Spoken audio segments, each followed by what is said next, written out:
Hi everyone and welcome to Easy. Today we're going to talk about something really important, the biggest mistakes people make when learning English and why traditional methods might be holding you back. If you're frustrated with your progress, this video is for you.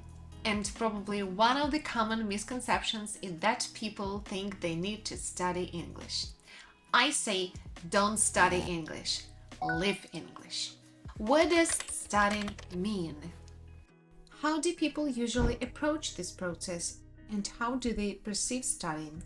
Studying means getting knowledge about something by reading, examining it in detail, or researching. We usually perceive studying as hard, boring, and something you can complete and leave behind like a course. When you study in school, you can't wait to finish and forget about it. When people think that they need to study English, they usually think they need to take a course or work with a teacher one-on-one for some time. And that's be enough. They think that once they finish, they will know English and won't need to go back to learning again. Analyze why you need English. To be fair, to each his own, if your goal is just to pass a test like IELTS, then yes, you can pass the test and forget about it. That's why it's important to determine your goal. Do you need English to pass an exam or test? Do you learn it for fun? Are you serious about it and want to truly become fluent in English? Do you need it for work or do you intend to move to an English-speaking country? Allocate time based on your needs. If you're learning English to live in a foreign country, forget about writing. Seriously! If you plan to stay in your country and write academic papers, then focus more on reading and writing. But if you plan to move somewhere or work in an English-speaking environment, focus on speaking and listening.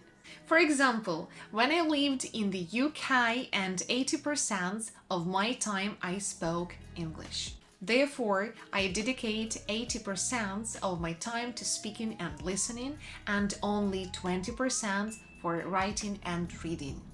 Focus on listening over reading. The next advice might be a little counterintuitive, but people keep telling you to read a lot. This doesn't really work in English. When I started reading a lot on professional topics, there were so many specific words that I couldn't pronounce. I understood what they meant, but I couldn't pronounce them correctly. So, it's really important that you not only read but also focus on listening to things in English on your topic.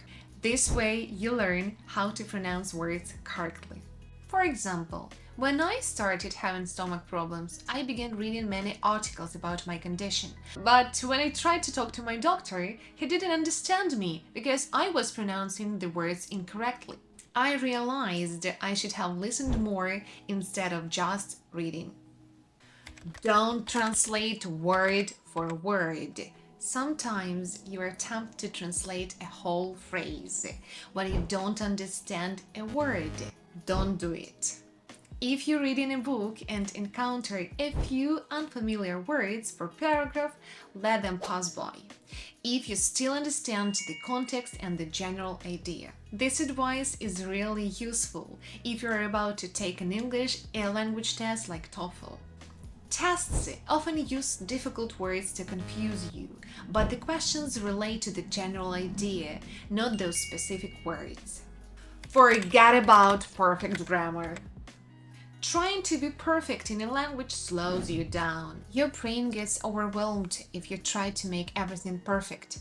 Focus on speaking simpler and easier. It's okay to make mistakes. You'll correct yourself later. But the important thing is to start. But remember, this advice can be helpful only if you don't plan to stay in your country and write academic papers. In that case, focus more on reading and writing instead of speaking and listening. Learn a skill in English. My 7th tip is to learn a new skill or hobby, but do it in English. It could be cooking, knitting, or even playing board games. Try following a recipe in English, not only when you enjoy your hobby, but you'll also be learning new vocabulary and phrases. I personally love cooking, so I follow recipes in Spanish to improve my Spanish skills. You can do the same with English. It's a fun and practical way to learn. Live English. What do you mean by living English? You need to surround yourself with the English language so that you have no choice but to use it. Incorporate it into your life so much that it doesn't feel like learning anymore, but becomes part of your everyday life and routine. This way, you won't forget English or lose your skills. On the contrary, you'll be improving every day little by little. Switch all your gadgets, your phone, TV, microwave, computer, everything to English or the language you're learning. It doesn't have to stop there. When I buy new thing, I read the instructions in the language I'm learning. Try reading the nutritional information on a cereal packet in English before reading it in your language. You can see how word order differs between languages.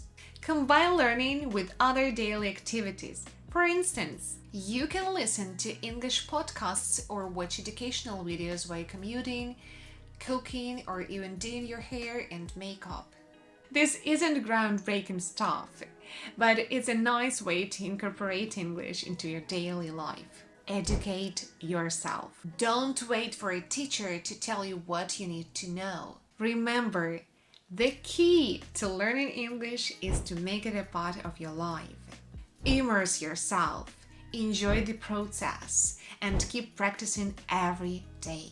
If you found this video helpful, give it a thumbs up, share it with your friends, and don't forget to subscribe for more tips on learning English.